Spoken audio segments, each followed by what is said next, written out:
Welcome to Truce with Food, the podcast where we stop fighting food and start addressing the deeper story of what you suspect is going on but can't put your finger on.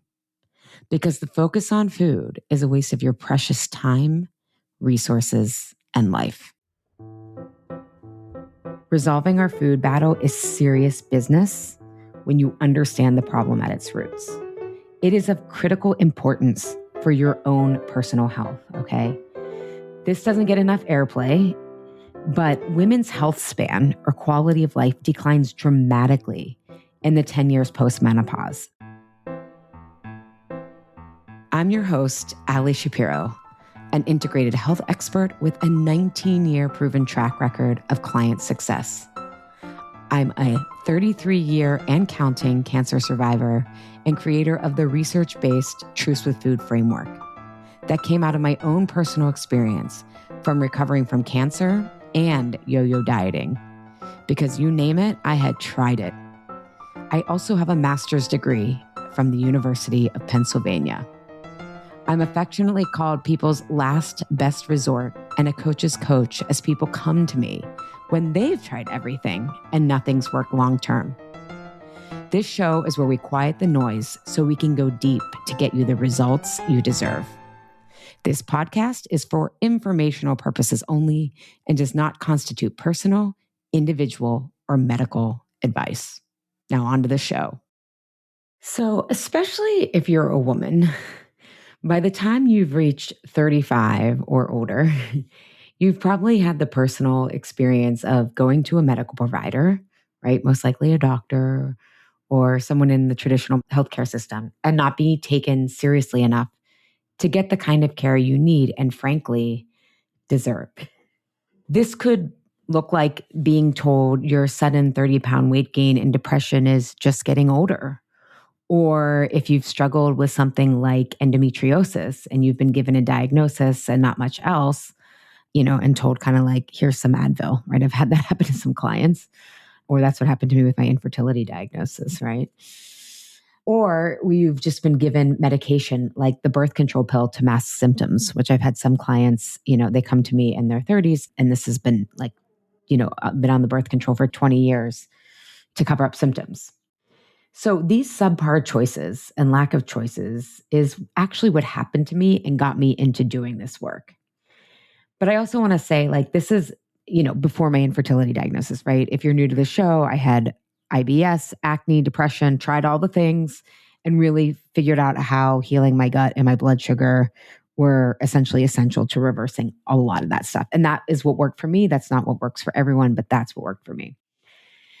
So the choices I was given was essentially just medications. And I tried all of those, right? But they just didn't work for me.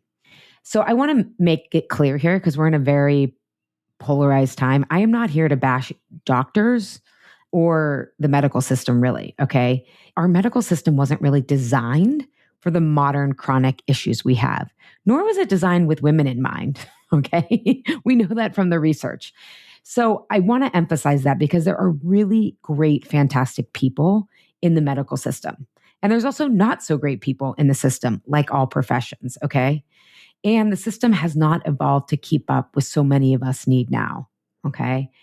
And I'm also here to say, while that's also true, we can also do better. And this includes taking the pain of battling food seriously.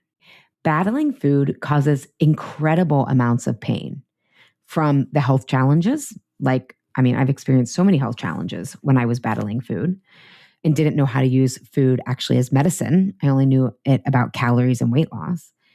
But it also causes the pain of a lack of deep self-worth or this sense that you're broken. And that affects every area of your life and how you show up in the world, okay?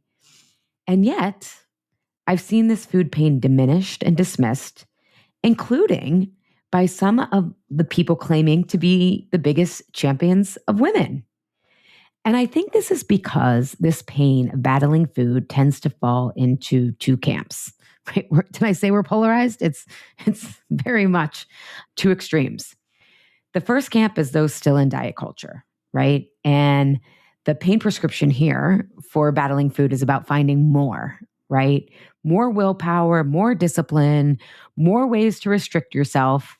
These days, this is often rebranded as functional medicine, elimination diets, all the things. And then on the other end, you have health at every size, intuitive eating. And I'd also say in progressive woman camps, which I agree with on a lot of topics. I consider myself a progressive woman. Yet there are many of those who portray food struggles as simply about weight, control, and the patriarchy. Okay. And look, I get that. There can be elements of that. And, right, it's about holding the and.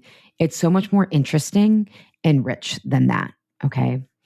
And it's not really most deeply about control, but even more progressive women influencers often reduce it to that. I don't think they even know that this idea that women are pining for control is a huge stereotype about women. Oh, I get it. We're all swimming in the matrix to some degree. I'm not above it myself, and I'm here to point this part out.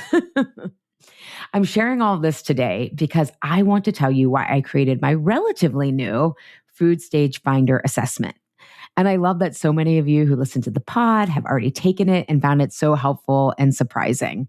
It's been really fun to email back and forth with those of you who do respond to the results. So this Food Stage Finder is a free diagnostic tool that shows you where you are exactly in your relationship with food and what's actually standing between you and the food freedom and results you want. Okay. I'll tell you more about it throughout this episode. But if you're already curious, the link is in the show notes, or you can head to my brand new website, trucewithfood.com/find your food stage. Okay. And that has hyphens in it. Find your food stage. Okay. So there are 4 distinct stages in how we relate to food. And again, the assessment is a free way to discover, where you are so that you can understand what's possible moving forward. And this deeper diagnostic is really why I went to grad school at the University of Pennsylvania. I did not study more nutrition, but I went to study how we really change. Okay. And to understand we really change, you have to really understand the problem. Well, I didn't have this language at the time because I was like 30. I was taking my own food battle pain and those of my clients seriously. Okay, so again, we've been having more and more new people to the pod, but just to catch you up, I started on this path 19 years ago, and I really thought I was the only one with so many crazy food thoughts, okay? And when I first started seeing clients, I was doing grocery store tours and teaching them about gut health and blood sugar. It was a different time. It was very fringe at the time. And after seeing clients, after about the 4th session of working together, it was quite obvious that more information wasn't the problem anymore, right? Now they knew what to do on some level, but they weren't doing it. And it was wild to me that other people thought this way about food. And these were people like me who were pretty successful, over-functioning, right? Not what you think of when you think of someone who doesn't have enough willpower or discipline. So I went back to grad school to understand what's really going on. Why was some of what I was doing working? Why was some of it not? I didn't really understand the, to use a medical term, underlying mechanisms of action, right? Why when people started, working through their feelings, did their food get better, right? So here's what I started to understand in grad school that I went to now, oh my God, 17 years ago. Took me 4 years to finish, but here's what I started to understand in grad school. And now after 13 years of refining my Truce with Food model in real life, resolving our food battle is serious business when you understand the problem at its roots. It is of critical importance for your own personal health, okay? This doesn't get enough airplay, but women's health span or quality of life declines dramatically in the 10 years post-menopause. Now, if you go on the gram or just read headlines, a lot of it, it's lifting heavy, eating protein. Yeah, that's some of it. And I really think the underlying portion of that, why it's hard to do that, to make time for that, is a good portion of this is stress related, which doesn't leave time to care for ourselves and will escalate our food battle because we're not tending to our own needs. And I don't mean just nutrition needs, okay? And this is at a time of life, right? When we're over 40, we've got real wisdom. We've got, especially the more you have in menopause, the less you care what other people think, okay? And this is the time when we need women to be stepping into their wild wisdom years. Okay. So it matters for you personally in your health, right? And being able to show up for the people and the things that you care about, right? But it also matters for our culture and collectively. We need truly wise women. Okay.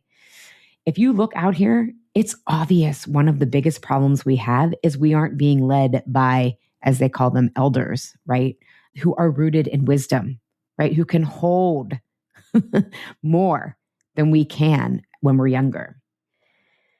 Sociopathic men who are terrified of their own vulnerability, trying to get their own insatiable and then finish line, right? Let me just make another billion. Let me just, go to war with another country, right? Like all of this stuff. They're taking us and the earth down with them, okay? That alone is a reason for midlife women to understand why they need them. We need all of us, not just alive, but thriving and leading right now, okay? We need a counterweight, a beautiful alternative amongst the collapse we're experiencing so we can create something from these really changing times.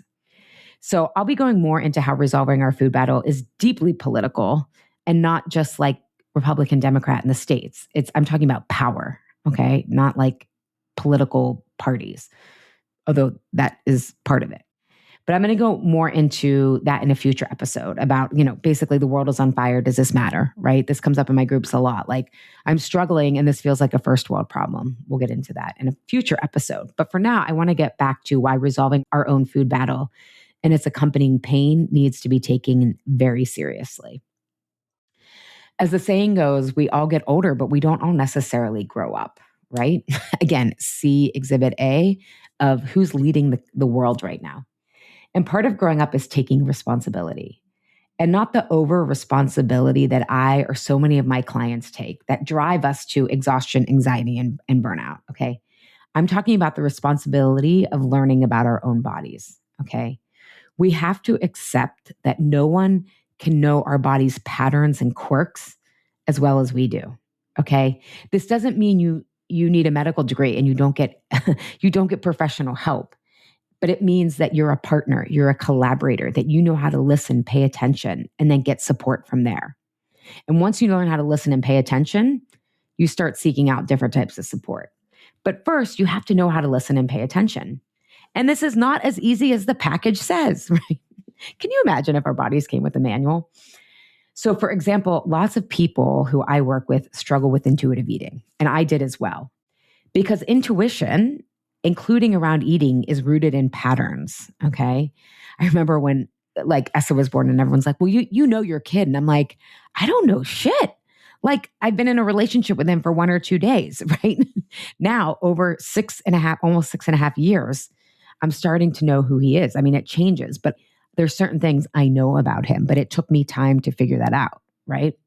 So if you've never had healthy eating patterns, it's really hard to intuit what you need food-wise, okay? Especially with a food supply system designed to hijack your natural biological hunger and satisfaction cues. So I think of learning to listen to your body as developing deep tree roots that ground you so you aren't overwhelmed by all the noise out here. And it's just going to get louder and noisier, okay? Because when that happens, you'll scroll Instagram and panic and think, I'm missing out on that to look younger or thinner or live longer, right? Or when a doctor doesn't give you the care you need or want, you listen to a quieter knowing that says you need to find other alternatives, and you take that seriously.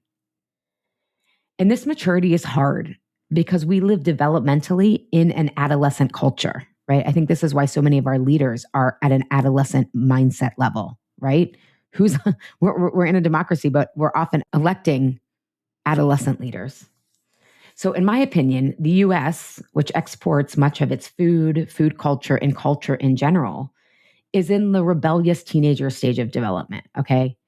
This is healthy for teenagers because they have older adults and hopefully mentors to check the limits they're experimenting with and pushing.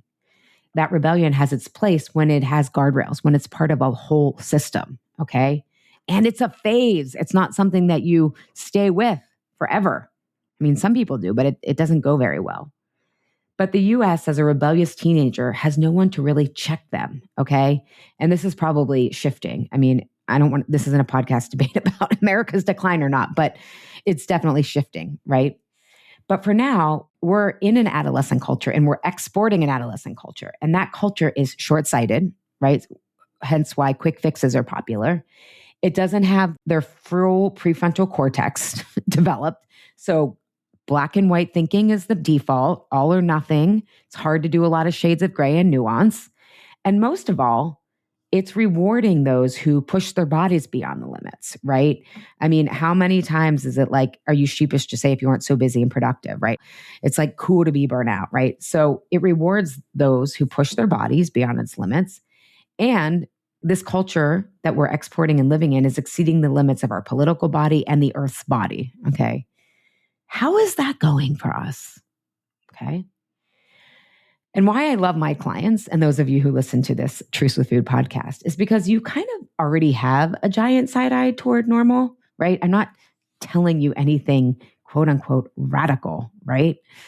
My clients like me tend to already be skeptical of normal mainstream. We already feel like outsiders for better or for worse. Okay. And we're the ones who are trying to show up differently, care for other people, care for animals. I have so many clients that care so deeply for animals. It's wonderful. Trying to relate to ourselves differently. They're breaking barriers, right? First ones to go to college in their family, first woman in this leadership role, right? All kinds of breaking barriers. And they're also trying to end dysfunctional generational patterns, okay? From alcoholism to general abuse, okay? And chances are, again, if you're listening to this podcast, you're on that path already in some form, right? I have a lot of integrative health practitioners that listen to this, right? Trying to take the best of what we know and then integrate it with the best of a more holistic framework, for example. But you can be in an adolescent culture and yet be very skeptical and frustrated by it. But I want to do a little asterisk here on a total opt-out, right? Like rebelling against the rebellion, the rebellious teenager of America, right? Because often when we're opting out in reaction to dysfunction, we can create that same dysfunction, just sometimes what we think of as more noble dysfunction, okay? So for example, diet culture, right? Diet culture is pretty toxic. And I'm defining diet culture as thin at all costs, okay? Because your worth is determined by your weight. That is the extreme. And then it comes on a continuum. And then the other extreme is kind of, what we have: body positivity, health at every size, right? And we needed that. Again, you need a compelling alternative. And I think there's elements of those that are essential. Your worth is not rooted in what you weigh. A weight does not always guarantee health, right? It's important to feel good in your body, right? And it's not all or nothing. Sometimes your weight is correlated with your health. You don't have to always feel positive about your body, right? I'm all about body neutrality, right? Like, I don't love anything all the time. That's a lot of pressure on your body, right? So what you can see is I'm advocating for this like middle way. I joke like moderation is the new radical, right? But I'm saying all that because when we're reacting, right, like it was like diet culture, anti-diet culture, right? So when we're like rebelling to the rebellious nature, we're kind of just going to end up ping-ponging, okay? And then when you get to midlife, you're probably going to need something more nuanced and down the middle, right? Especially if you start having some health challenges, which often come with aging and menopause if you aren't educated in it. And again, I do this for a living. And when I was going through menopause, I had no idea that's what was happening. And again, it was before the menopause information explosion. But now it's so overwhelming because there's almost so much, even though a lot of it isn't even rooted in anything real. But that's aside, meaning 35 and older, you're going to need a moderate approach, okay? And we need to be able to grow up and out of that rebellious teenager stage, even that early 20s stage where we're kind of searching for things, right? And trying on different things.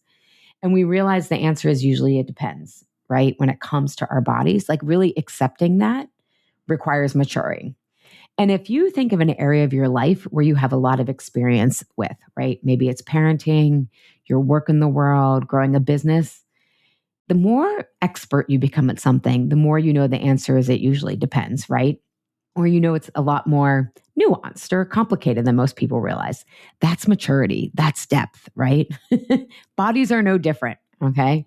So now that I've hopefully made the big picture case for maturing, we need wise women who can show us what's possible for aging and leading well. That is not always easy, but it is totally worth it. Okay. Now here's the loving, tender truth. Okay. This maturity is not done by learning more, listening to more podcasts. There's a big difference between learning about change and then actually embodying the change. Okay. So I created this assessment to know where you are essentially in the various stages of change to having a truce with food. And a truce with food is, I'm going to do a future episode on what does that even mean? But it's essentially you eat when you're hungry, you stop when you're full, you can enjoy your food when it really matters to you, like the holidays, the birthdays, and there's no drama. There's no pressure for perfection. It's just like food is food, right?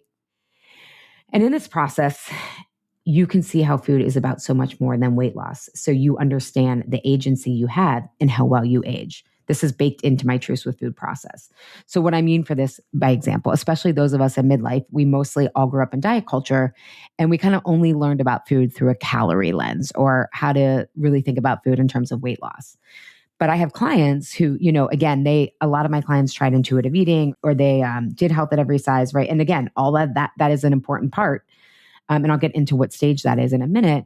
But then they're realizing, okay, right, they get an ADHD diagnosis. And through the Truce with Food work, realize like, oh my God, if I eat the right foods for my body, my ADHD gets better. I'm not saying it solves ADHD. Or I have all this anxiety, but half of my anxiety is my blood sugar crashing. Okay. And so as we start to mature and see how food can be this moderate middle, not that we ignore it and can eat whatever we want, and not because our worth is tied to it, but we want to support ourselves better. And it's not just about weight loss. We find this radical middle, right?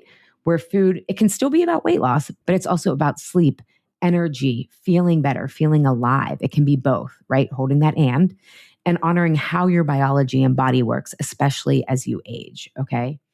So to get to that Truce with Food place where there's no drama around food, and part of that getting there is seeing how food can support you, right? Not just using it around weight loss. To get there, you have to go, and weight loss, usually we toggle between feeling very noble because we're eating well and losing weight. And oh my God, look at us, we're taking ourselves. And then shame, I can't keep it up, all that kind of stuff. So we're trying to get out of that, right? That's what a Truce with Food is about, getting out of that battle. So to get there, you have to go through 4 developmental stages of maturity, or the more mainstream sexy marketing messages, personal growth and development, up leveling. And at each stage, there's work to do to get to the next stage. And if you try and do things out of order, you end up thinking you're somehow broken or not getting it, okay? But it's more often not you, it's your approach that needs to be questioned. I can't say this enough. You aren't broken. You aren't broken. Or one of my clients in Truce with Food Good program, this made me tear up and it made her cry. She said, for decades, I thought I was broken. Now I see I was just confused. And like, the power that unleashes in women once they get that. So today I'm going to offer a broad overview of each stage and encourage you to take this assessment because it will resonate more if you actually experience it. And I really want you to understand this isn't a typical quiz. If you know me, I don't really do fluff, right? It's like, I laugh so hard about how the body speaks in metaphor. And as a kid, I had a lazy eye and like they overcorrected the problem. And so I don't have depth perception. They told my parents I could never be a pilot. I could never be a dentist because of drilling. And I just laugh so hard that I don't have depth perception because people are like, whoa, as they get more into this, like, this is really deep. And I'm like, it is? Like, I thought this was just life. But yes, it's deep. Okay. So this is more of a diagnostic tool to know where you are in resolving your food battle, or said in more everyday terms, where do I start? What's the first step, right? You need to know where you are. What stage of change are you in before you know what work to do? And again, so many people are often surprised by their results. And I think, again, this is because not many people have taken this fighting food battle seriously. So most of my clients think they're at the end of the road with solutions when really they're only in a stage 2 of 4. And it's really important to know that we all go through all 4 stages and there is no judgment here, okay? I've gone through all 4. I haven't yet to see anyone who struggled with food not go through all 4. But there's also, because it's a change process, right? So There is also no skipping steps, okay? None of us are terminally unique that these don't apply to you, okay? Each stage has its challenges and triumphs. And look, as I'm walking you through these stages, you might already be nodding along thinking, oh, I know exactly where I am. And you might be right, but here's what I've found after hundreds of people have taken this assessment. Most people are surprised by their results, not because they're behind or doing something wrong, but because when you've been in your own story for so long, it's really hard to see clearly, okay? That's actually why I built this as a diagnostic and not just a description. When you take it, you'll also get a series of emails that go deeper into these stages. And that's what I was talking about at the beginning of the show, how I've been like emailing back and forth with people as they like really respond and really engage with what they're learning in the diagnostic and the email series that support it. So even if you think you know, go confirm it. You might learn something that shifts everything. So here's the 4 stages. Stage 1, we are at the gathering evidence stage, okay? And we all start here. This is where you're still looking for the perfect plan out there, right? Keto for menopause, intermittent fasting, or the perfect meal plan, the perfect way to like cook all your food on Sunday. Here, we kind of think like a teenager, right? Someone out there has it all figured out. Except instead of a parent, the popular girl, or sassy magazine, if you know, you know, we think it's an integrative doctor or popular nutritionist on Instagram. We want to be told what to do until we want to rebel. Here, we don't have a lot of those tree roots yet to listen to our body because we're so focused on trying to be good or cool, which these days in midlife is about being thinner and working hard as possible at not aging, that we don't really know what feels good.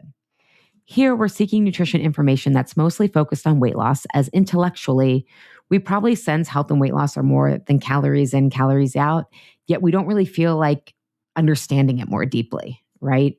And again, this makes sense in the cultural norms we're all swimming in. And when you've struggled with food in your body for years, like why would you have any self-trust or develop roots? I know I didn't, right? Okay. The second stage is breakthrough ready. This is a stage that takes real work to get here, okay? You've left diet culture mostly behind, or maybe you've stabilized an eating disorder and have usually several years of this under your belt. Or you have a better idea of what nourishes your body. Maybe you're sober from alcohol, right? Like 40 to 50% of my clients are sober or like have severely limited their drinking and done the work to be able to do that. Or I have clients who they've tried intuitive eating, tried body positivity, or have tried, therapy, right? And they've made so much progress. Like they've done a lot of spiritual work. Like all this stuff is so important and so helpful, right? Or lately, I've had clients who have come so far from eating disorders, but the GLP-1 noise is causing old weight stuff to creep back, or they still find themselves eating in these trances, right? They're not as bad as their eating disorder days, and they know they would never go back there, but they still have this uncomfortable eating, right? They're not in eating disorder territory, yet deeply uncomfortable.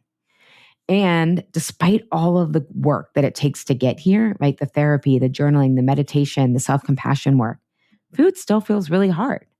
And it's confusing, especially as you do so much here. You're working so hard, and yet you still don't feel as good as you should from the emotional effort you're putting in, right?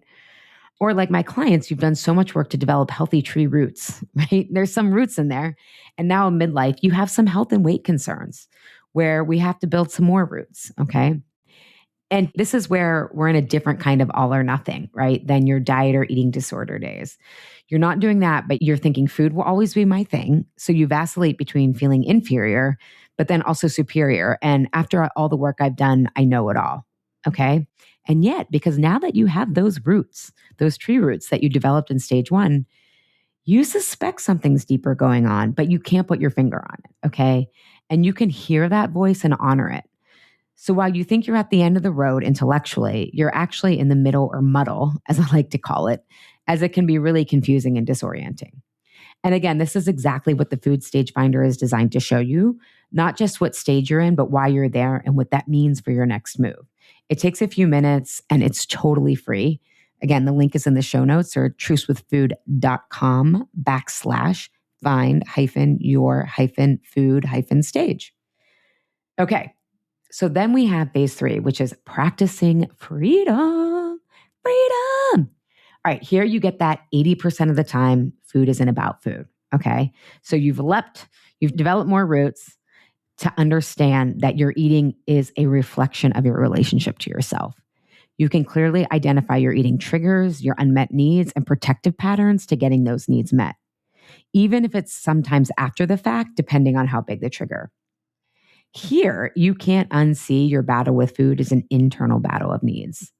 Said another way, you're working on the real problem, which has nothing to do with food, not the symptom, which is your food.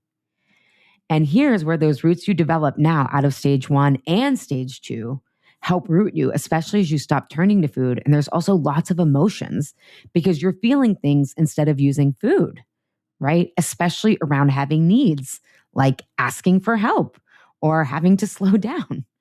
Or as one of my Truce with Food consistency clients just posted about asking for help with one of her triggers, I'd rather eat glass. I totally remember being in that place. And sometimes I still am, right? I just don't eat anymore. So here you're really experiencing food freedom, feeling better in your body, and you're walking that middle path of food being connected, not to just weight loss or not wanting to gain weight, but really understanding how food and getting your needs met gives you more energy, stable moods, a sense of confidence, even confidence when you go to your healthcare provider, right? Which then gives you more energy, good moods, etc., right? The health things that I have seen at this stage are so fun and fascinating. Like I'm just thinking of one client who had I forget what the official diagnosis was, but it was something about excessive sweating. And the more that she's done the Truce with Food work in this stage in tandem with some other support, her sweating's going down. And again, Western medicine had no options for her except I think there was some sort of injection they recommended she could take. Was it Botox? And she was like in her thigh or something. I forget. She was like, no. So it's just this is where you're like, whoa, what's happening? But I believe people's real lived experience and the relief they're getting. So it's so fun. But you're definitely still in the thick of change here. Okay. And because you realize true change and transformation takes longer than a do this, don't do that formula or a 30-day fix. Said another way here, you're really settling into playing the long game, which is your whole life, your quality of life included, right?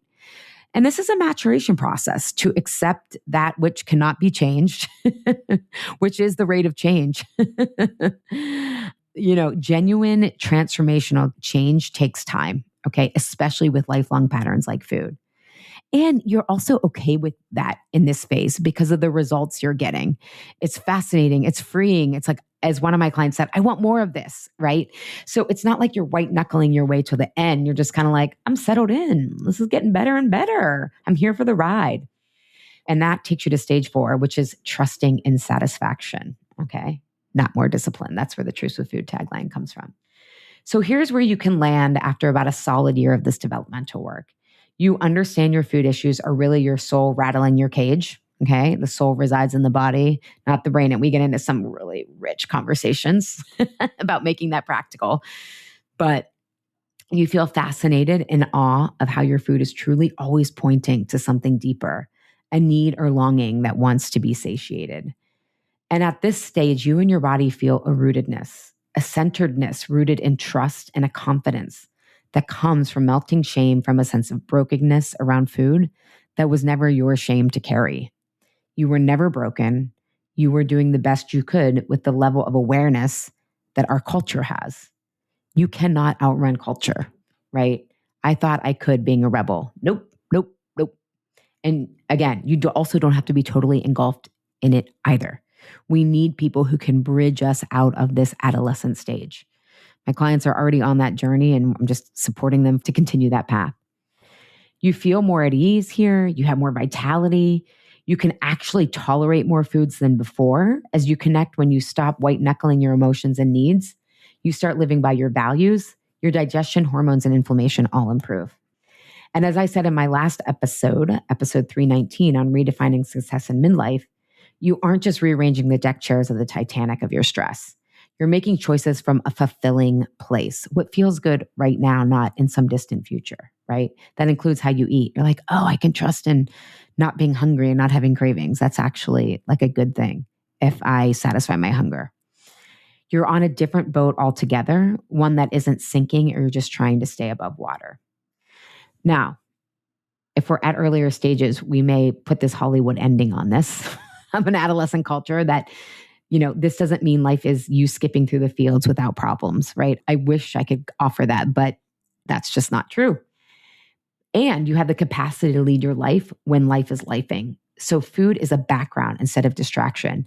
And what's super fun here is this is when clients start eating well to be able to have the resilience and creativity and to be able to show up the way that they want. So this is where food has gone, it doesn't mean they aren't losing weight or they don't want to lose weight anymore or whatever. But what is centered is I need to do this so I can sleep because I'm taking this on tomorrow. Or I need to eat this way so that I have the capacity to parent the way that I want to parent. And that's when it becomes super fun and empowering. Practically, and again, you get empowered as you go. It's not like either or, all or nothing, but super fun at this stage. And then practically, this means you aren't so black and white, all or nothing, or seeing yourself as a perfectionist anymore. You realize many of the rigid labels you had for yourself aren't who you are. They were protection patterns that had been in place for decades, okay? And what's fun here is practically you really feel like you can trust in yourself, your choices, and momentum over perfection because of the results you're getting from that focus. So this is where like the pressure for perfect eating, perfect exercising, it just isn't there anymore. You're like, oh, I get much more results focusing on momentum. So that's a high level overview of the 4 stages. Again, the assessment goes into so much more depth. And because battling food can warp our sense of ourselves so much, most people are surprised at the results. So here's my invitation to listen to the invitation that your food battle is inviting you into. Take the assessment. Don't just listen to this and nod along, right? Actually go see where you are. Take a new action. Create momentum towards change because knowing your stage changes what you do next. And the emails you'll get after will take you way deeper than I can in a single episode. Okay. So again, that link is trucewithfood.com/find-your-food-stage. And there's a link in the show notes. I will see you next time on the Truce with Food podcast.